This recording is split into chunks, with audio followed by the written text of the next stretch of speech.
Hello, my name is Hyperion, and you're watching HD Books.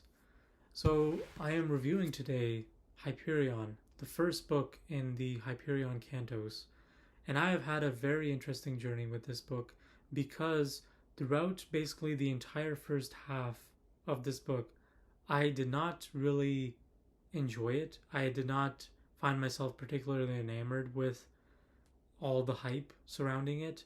So, Um, however, I'm glad I continued reading because from about that point to the end, my opinion rapidly shifted and to the point of exceptional.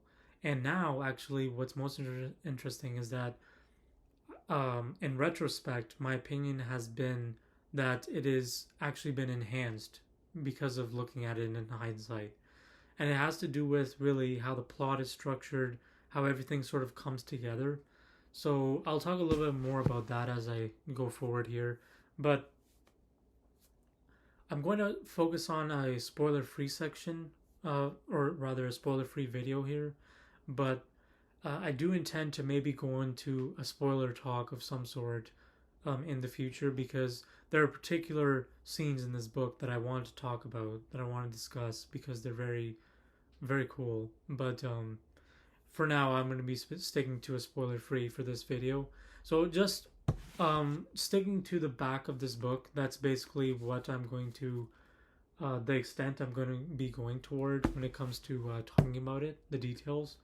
So looking at the categories of world building, plot, characters, emotional impact slash memorability, themes, and writing style. So before getting into those, though, a basic premise of what Hyperion is about.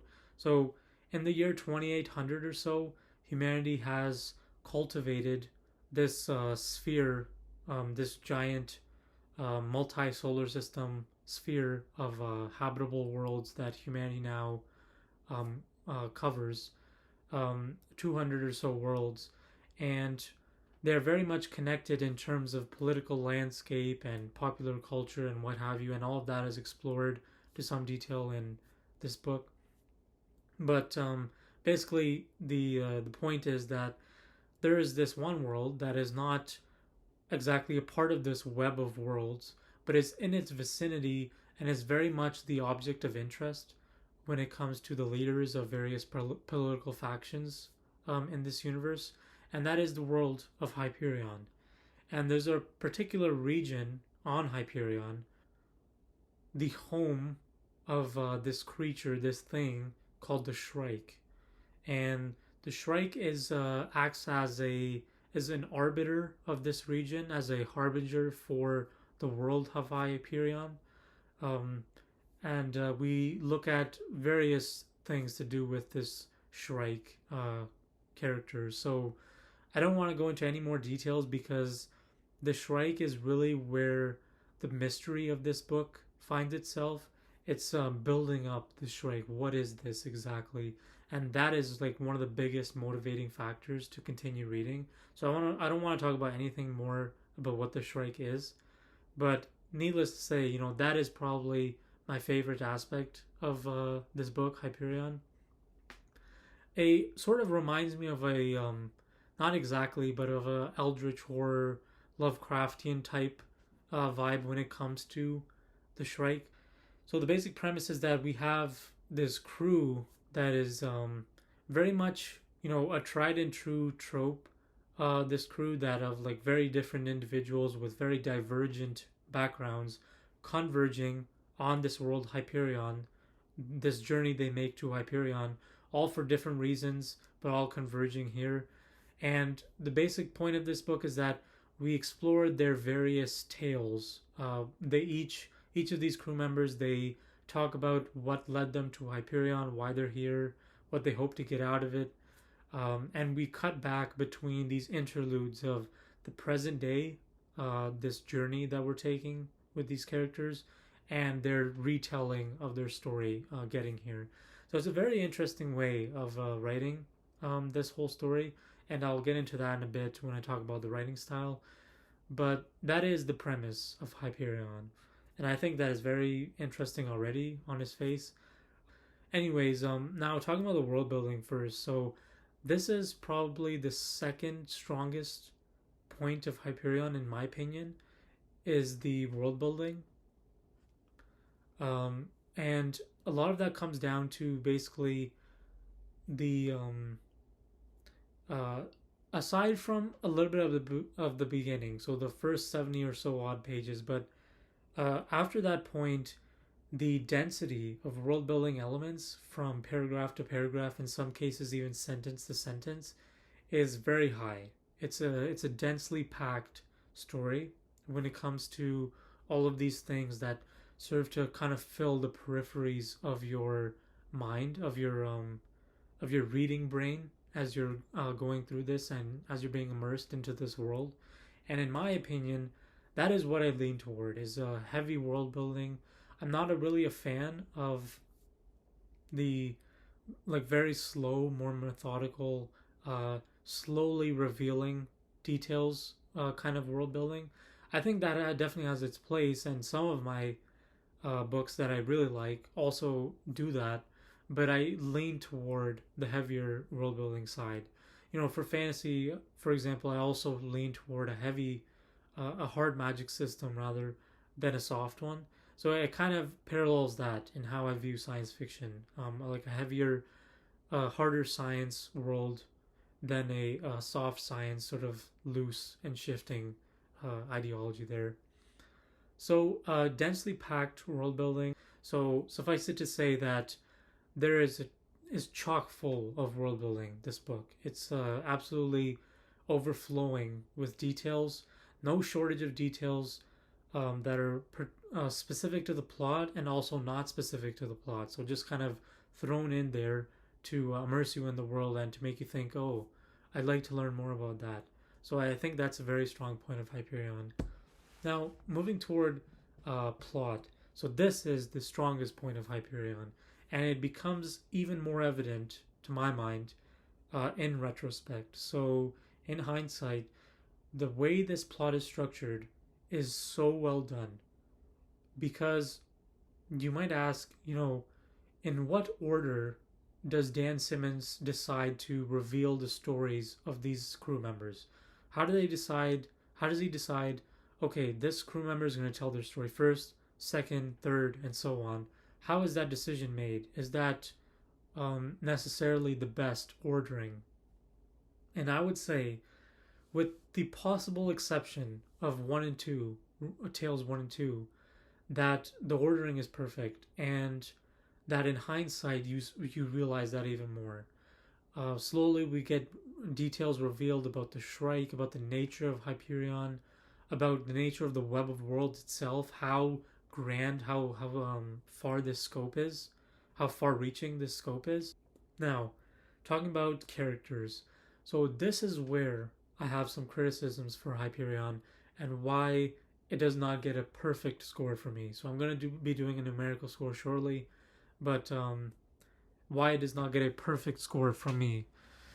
So this is because the first half of Hyperion, those first few tales, the characters are just not that interesting.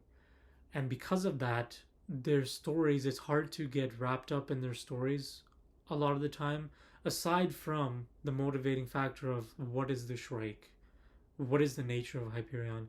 But what happens to these characters, what they're doing, it's not that interesting because you don't care much about the characters, right? So it is very much not a character focus, at least in the first half. However, this drastically changes at the halfway point because we get to a particular tale that is exceptional, that really makes you care about the characters, and the tales thereafter also make you care about the characters involved. Not to the extent maybe of that tale near the halfway point, but I'll get into that in a minute when I talk about emotional impact. The story does not get a perfect score because the first half is okay in terms of character, and the second half is well done. So it's above average for me overall in terms of character work, but definitely not the best character work I've seen. Moving toward impact, emotional impact slash memorability. So when it comes to memorability, um, this will have to do with the longevity of this story. So I have read this very recently, so I have not had time to let this germinate, let this think more about Hyperion and reflect back on it. So in 3 months time or so, when I find myself, oh, do I continue to think about Hyperion, or is it kind of discarded? That's where that memorability comes in. But I can talk about the emotional impact of what I have been reading, what I've been reading with this recently, and I have to point to that halfway point, that tale. So that is a very powerful emotional punch that's delivered, and it, in part to do with the character work there, right? But it is exceptional.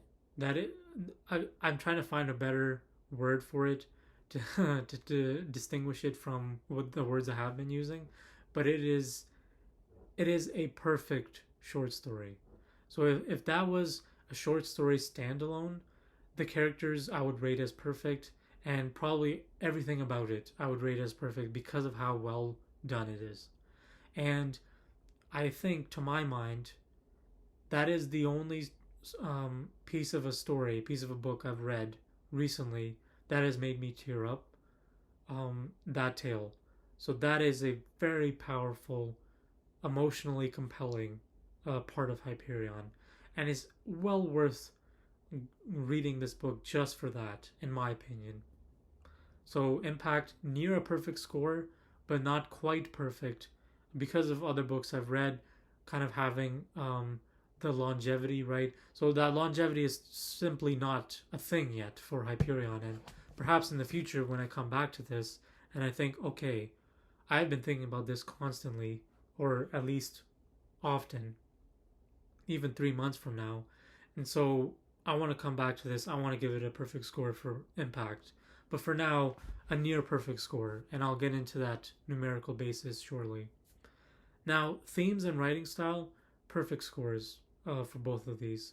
And for themes, this works especially well because you have a blend of heavy philosophy, right? Like sort of existential horror, science fiction vibes, and overarching themes, mixed with more narrowed, focused in, um, goal oriented, sort of a character oriented goals when you're dealing with each of the tales individually. So you have these tales individually, they have their own themes, and there's a bit maybe smaller scale in nature, but then you have an overarching theme across Hyperion, and that blending between the smaller scale individual tales and the larger, grander scope of the whole story, I think that works really well together. So a perfect score on themes, but now writing style. Dan Simmons knows how to write really well each of these characters, their authorial voices. So their voices, when it comes to retelling their tales, are told with their personalities basically exuding through as they're telling it. So it's more clear in certain cases than others. In certain tales, it's very clear their personality is shining through. In other tales, maybe not as much, but regardless, they all have their sort of distinct way of retelling and way of sort of painting over the details. Oh, do I want to omit this? Do I want to divulge these details based on who is this character? Do they want to reveal these things? And how do they want to paint their background to these seeming, these strangers, right? So Dan Simmons is exceptional at that. I know I keep using that word, but that is a really good word to describe this book for a lot of different reasons. So this brings me to my numerical score. So I have a 24-point scale when it comes to world building, plot, character, emotional impact, memorability, themes, and writing style. Minus those last two. So those last two are in a separate tier. But this 24-point scale should show up here. 6 points maximum for each of those categories. Just a bit of a weaker point with the characters, and a less than perfect score for the emotional impact there. And then a 6-point scale total, 3 points for each category with themes and writing style. Perfect across the board there. And So we have this total score, this stacked bar here. So a 27 out of 30 for Dan Simmons' Hyperion, the first book in the Hyperion Cantos. I'm very much looking forward to reading the sequel book to this and sharing my thoughts with that. I want to do a spoiler discussion of this book at some point in the future, but for now, that is where I leave this video. So, thank you all for joining me. My name is Harvey Ardinsa. You're watching HD Books, and I'm looking next time to probably review something like Dune. I'm not positive yet what I'm going to review next, but that is what I'm looking at. So anyways, I hope you enjoyed the video. See you next time. Bye.